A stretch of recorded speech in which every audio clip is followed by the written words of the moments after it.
Hello and welcome to Round Robin. I'm Robin McCormick from the city of Hampton, and today we are going to introduce you to a brew from one of our newest brew pubs, but it's way more than that. It's a distillery, it's a concert stage, and it is a fabulous restaurant in a historic setting. And by now you know that I'm talking about the Vanguard. My guests are Randy Thomas and Todd Emr.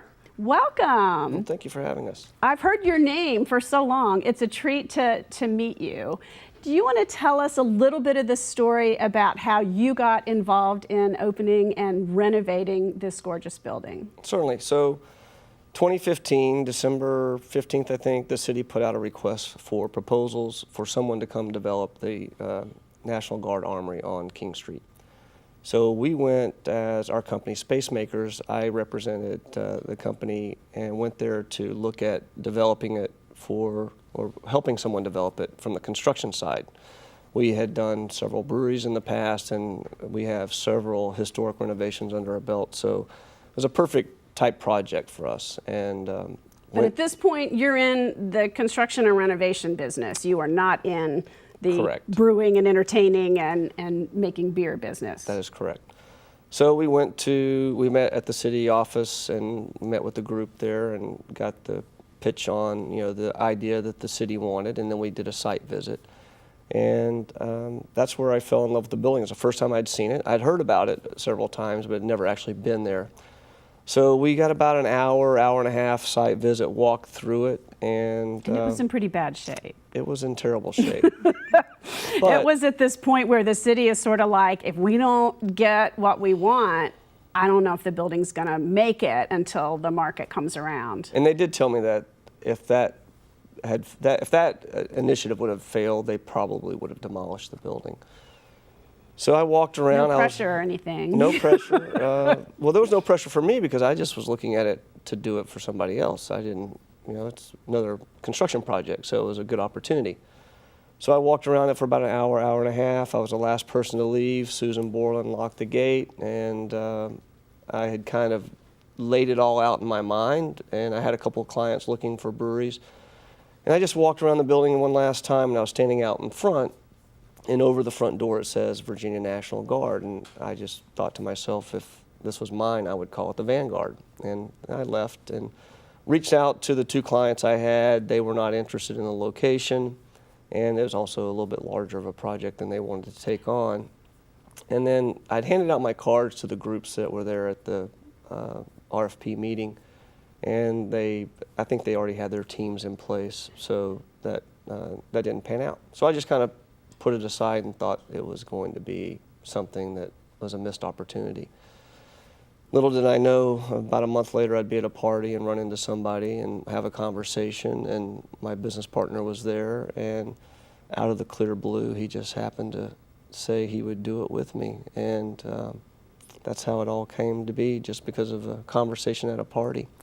So wow. Here we are 2 years later. And there were some hurdles. The building was that you found some more challenges once you got in there. Certainly, and that is a double-edged sword. It was really disheartening to see the state of the building. But if that building were in perfect condition, someone would have done something with it much sooner. So fortunately, we had the ability to restore it, and that's what we did. So initially, we were trying to seek historic tax credits, but that process would not lend itself to what we wanted to do to the building in order to have a manufacturing facility and the brew pub. So my idea was, because of that building, the interesting history of that building is that there were about 400 armories built from that works program or works progress administration, WPA. I always get that mixed up. But Depression. Basically, there were about 400 breweries built, I think 14 in this state. There were actually two that were built just alike, one in Portsmouth and one here in Hampton.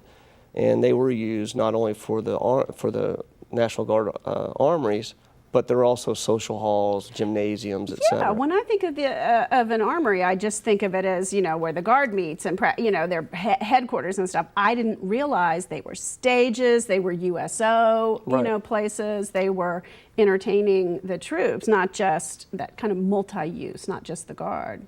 Interestingly enough, there's a gentleman that lives behind the building that has played there before, and although I don't think we've been able to verify all the facts. We've been told that Clarence Clemens has played there and Otis Redding has played there. We've had several people from Hampton come talk about the concerts that they had been to, the socials, the dances. So it's got a long history of being very similar to what it's doing now. Mm-hmm. So it was abandoned in the mid to 90s. I think it was 93. Yeah. It was abandoned, and it just kind of fell into disrepair. So our goal was to renovate it. We did so in a manner that we restored the exterior of the building to its as close to original state as we could. We tried to keep all the rooms pretty much as they were as far as the layout of the rooms. We took out some minor interior partition walls, and for example, we turned the men's restroom and showers into our barrel aging room, and so we took some things out there, but it had drains and stuff on the floor. So we tried to reuse as much as we could. We restored all the windows, so when you look at the building, It's beautiful. yeah, those are all restored. We had And it's gorgeous from the outside, but when you're inside looking out through those windows, that's really nice. yeah, and that was the challenge is keeping the character, but also bringing it up to current code standards. Yeah, So, making it usable space for what you need. so when we got the building, it was about 14,000 square feet. It's now 18,500 square feet. So what we did is we took one of the large windows out on the east side, and we put in a production addition on the side of the building for the brewery. That's where we have our 10-barrel brew house. It's a 3-vessel system and allows us a lot of flexibility in what Todd can make. And then we added a small room on to the boiler room, and that's where the distillery is. And then we extended out the balcony, created a second floor, added an elevator for ADA access. Mm-hmm. So upstairs we have a really nice space, about 4,000 square feet, 2 private event rooms, a private bar, and we can use those for anything from a wedding, reception, rehearsal dinner, corporate meetings, etc. That'll hold about 450 people.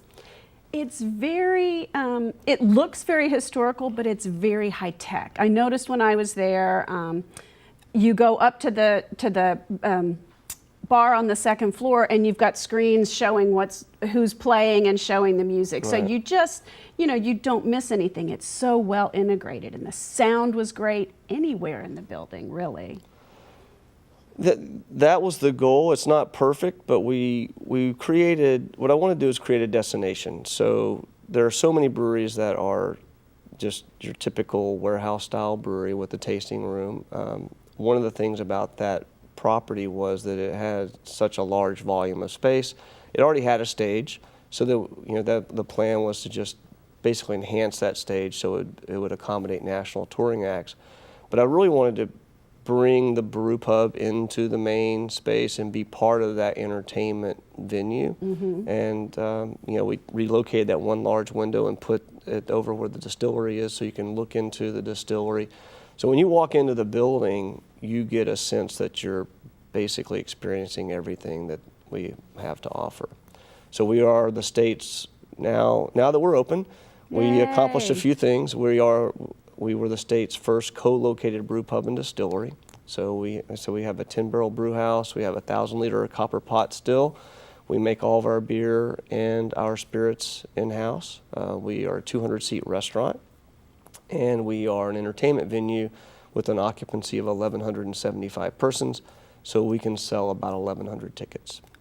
Wow. And if that's not enough, we also have an outdoor stage that's being installed this week, and we can have outdoor music as well as indoor music. We have an outdoor patio that's about 2,000 square feet, seating for about 32. We have some furniture, so it can be as a lounging area or dining. And eventually we'll get the fire pits put in, and we'll have those as well. Now, because I do marketing for the city and look at our social media, there are some people who have been out there saying, won't work, too nice for Hampton, can't pull this off, people won't come across the bridge tunnel. What do you say? I think we offer enough. If we were just another craft brewery or a craft distillery or another restaurant, that would be true. I think, but what we've created, I think, is creating enough interest. We're seeing it already, even though we haven't really. You come across the bridge tunnel, right? 2 or 3 times a day, it seems like. But it's interesting that I've heard those same comments numerous times, especially before we ever started. It was, you know, Right. There's some negativity out there, I'd say. I mean, I think I was even called crazy a few times. But we have had several people that have come back 2 or 3 times from Virginia Beach, and then they're driving all, you know, I don't know exactly where they live, but they talk about hanging out the oceanfront all the time.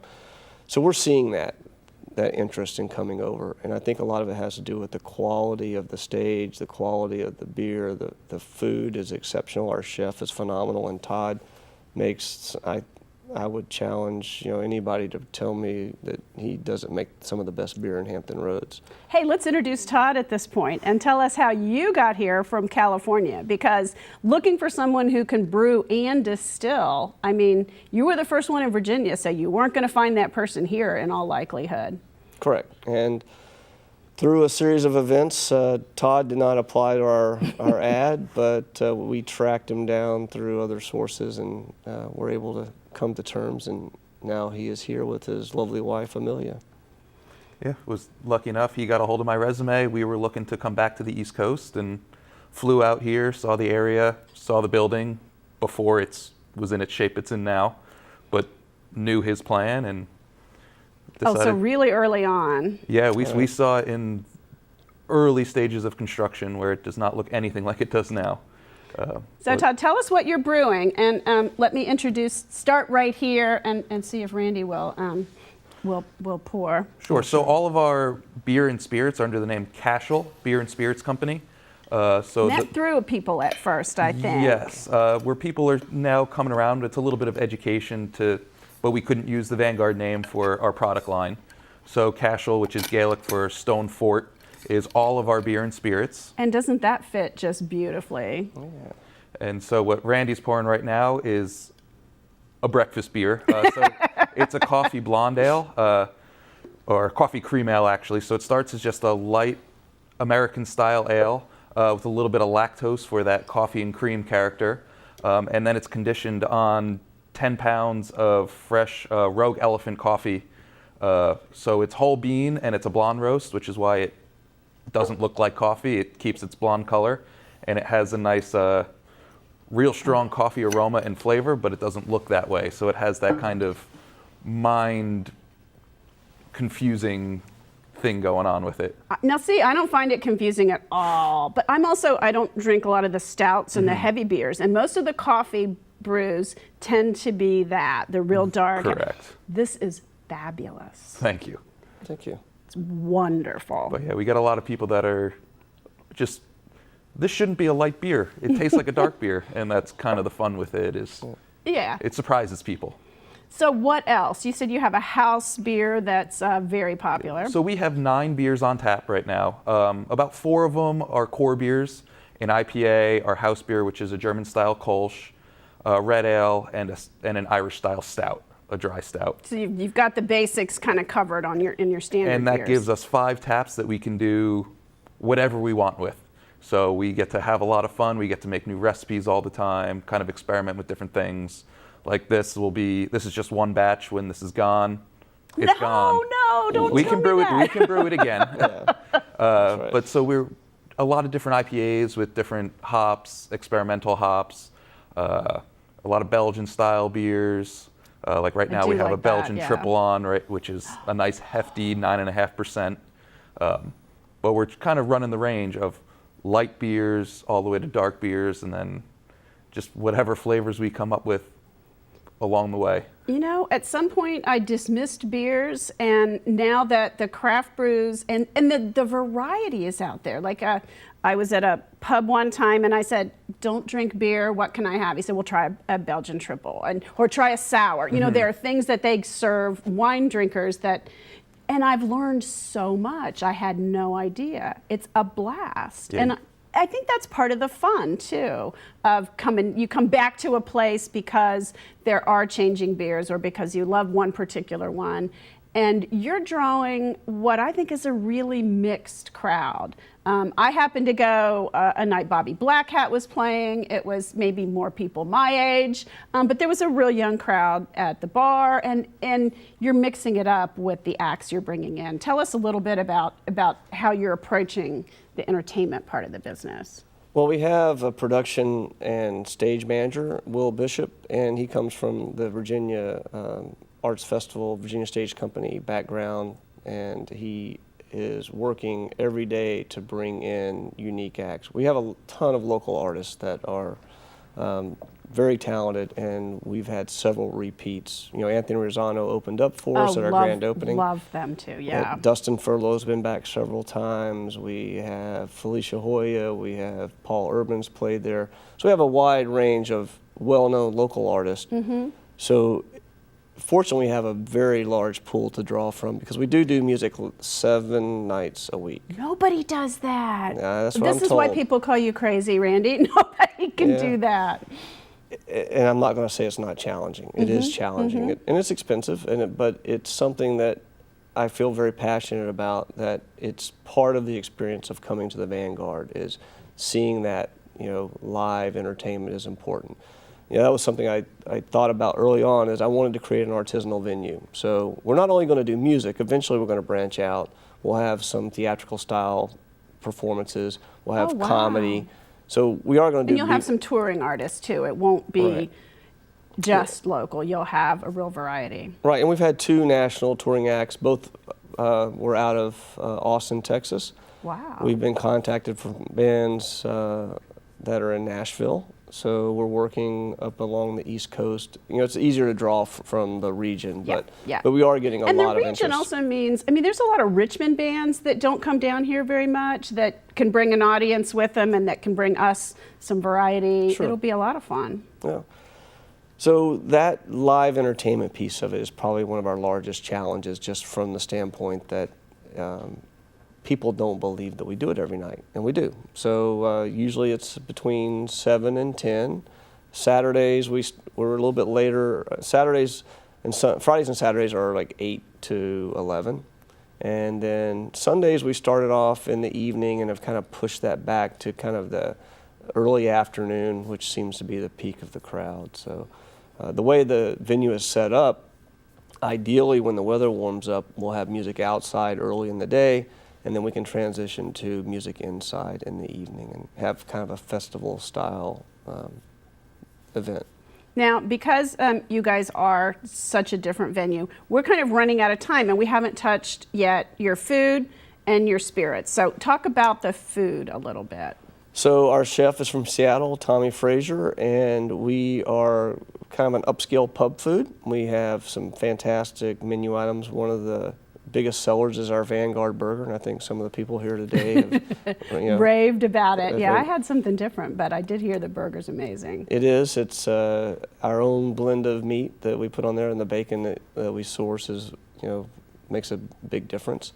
But Tommy has a wide range of experience and brings a total new touch to the items that we have for pub food. Fish and chips are kind of the traditional thing. We have the hamburger.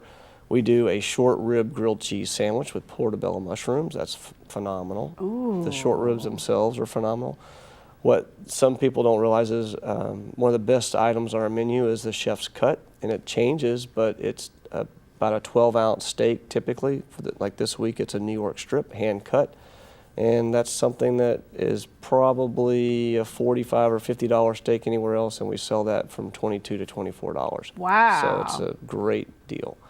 And that's really what we wanted to do. We wanted to provide an upscale experience at very moderate price, and I think we're doing a pretty good job of that. We have wings, which not a lot of people serve around Hampton, so we do have an excellent selection of your traditional buffalo wings, bourbon, using eventually we'll have our own bourbon in there. We use a local bourbon now. And then we'll have, I think, naked, just plain cooked wings, and also Todd's favorite, I think, are the Old Bay wings. He's Ooh, that addicted sounds to good. those. So You did need to come back to the East Coast. yeah, Missed my old bay. And right. your spirits, you've got some ready, and maybe even by the time we air, you'll be selling them right now. You've got a little bit of a limitation in waiting for some approvals. right. So we are a brew pub and distillery. So we brew the beer, and then we can also make the wash for our distillation. We have a 1,000-liter copper pot still, and it's right next to the brewery. And so far, we've made a single malt, unaged single malt, and then we've made a bourbon. And so people know unaged single malt means Basically, Scotch, right? Is that it's- right? Well, It's more of an Irish style, Okay. but it's a whiskey made A from whiskey, barley. okay. We're aging some of it, but we are going to release some unaged too, so you can really That's a good combination. And we're all ready. Like, Yeah. where is it? You know, But you can really bring taste the something grain out. and the yeast. The character comes Interesting. through, and then that will mellow in the barrel aging process and get more caramel, vanilla, spice notes. But we're proud of it, so we want people to taste it in its purest form. Mm-hmm. And then we also will have a vodka and a gin when we open as well. And will those be, are you looking at, any kind of flavors or specialty? Or are you going to release kind of some basics and then play with your recipes a The little? vodka will be just the plain vodka. The gin will be a bright citrusy sort of gin, kind of more perfect refreshing. for summer. We're going to put hops in the gin as well to help flavor it, and obviously juniper and a bunch of other botanicals, but going for a real bright, flavorful gin. It sounds like a blast. Yeah. And it's just, one more thing it is that you offer. So there are so many reasons for people to come back. You can't do it all in one visit. You've got to try the beers sometimes and try the cocktails sometimes and listen to all kinds of different music. true. We actually, something we didn't touch on is we're the first brewery to have our own ABC store. So we have the distillery. So as a distillery, technically it's not the brewery having an ABC store, but we have a DSP, which is a distilled spirits plant. So we have our own ABC distillery store where you can come in and taste, get the samples up to 3 ounces of our spirits. So you can get 6 1/2 ounce shots, 3 1/2 ounce shots, or 1.5 ounce cocktail, or 2 1.5 ounce cocktails. And if you are so inclined, we do have a small cigar room attached to the ABC store. Nice. So if we do like the craft spirits, we cannot just drink it there. We could buy a bottle to take home. Correct. And beer, you sell by the growler. Obviously, this is one of the prettiest growlers I've ever seen. Well, It's thank you. gorgeous. Thank you. Yeah, so the beer, we're not in distribution yet. That's something that we're going to do soon. But right now, all of our beer and spirits will be sold just inside of the Vanguard property. Okay. So we can't fill the growler yet. No, you we can can't. do that. You're not going to bottle. We're not is gonna what bottle you're or saying, can or yet. sell to other pubs or anything right now. Right. Yeah. Yes. The first thing we'll do is we'll distribute in kegs out to the local, restaurants and bars. Fabulous. Okay. Well, we do need to close. Is there anything that you want to add that I've forgotten to ask you about?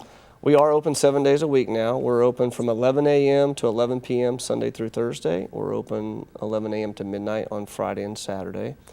We are very soon going to start doing a Sunday brunch, and we're looking at doing like a jazz brunch on Sundays. So come out and see us any time of the week. And that is one of the good things too. I mean, there's a lot of live music in Hampton. There's a lot to do, but it isn't always on the night someone's in town that you need to entertain, or that you feel like going out, or that you forgot to go to the grocery. So it is wonderful that you're always there. And it's a little bit of a different place, I think, every time you go, depending on who's playing and time of day and things like that. That's an important feature that I wanted. It's always puzzled me why more venues aren't playing on a regular basis.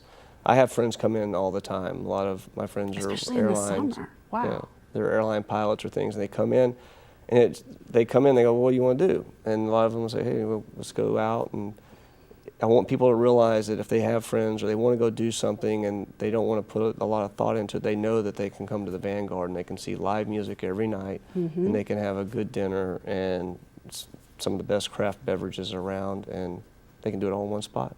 Well, thank you. And thank you for doing it in Hampton, because this, You're welcome. as we said at the very beginning, this building, all of the city officials knew was a gem, but you know, it was going to take a lot. And there were times when it was discussed as a homeless shelter. And, you know, I think the city was holding out for a use that would add to the tax base, that would bring us recurring revenues, and that would help liven up downtown Hampton. And you're right in that corridor. You're close to the interstate. It's super quick to get here from Norfolk, probably quicker than getting to parts of Virginia Beach, and convenient from Williamsburg. And hopefully you'll be pulling in folks from all over the place. And as Hampton grows, we'll be more and more of that customer base as well. Well, thank you. Thank you for having us. Thank you. And thank you for bringing the beer and letting me taste it.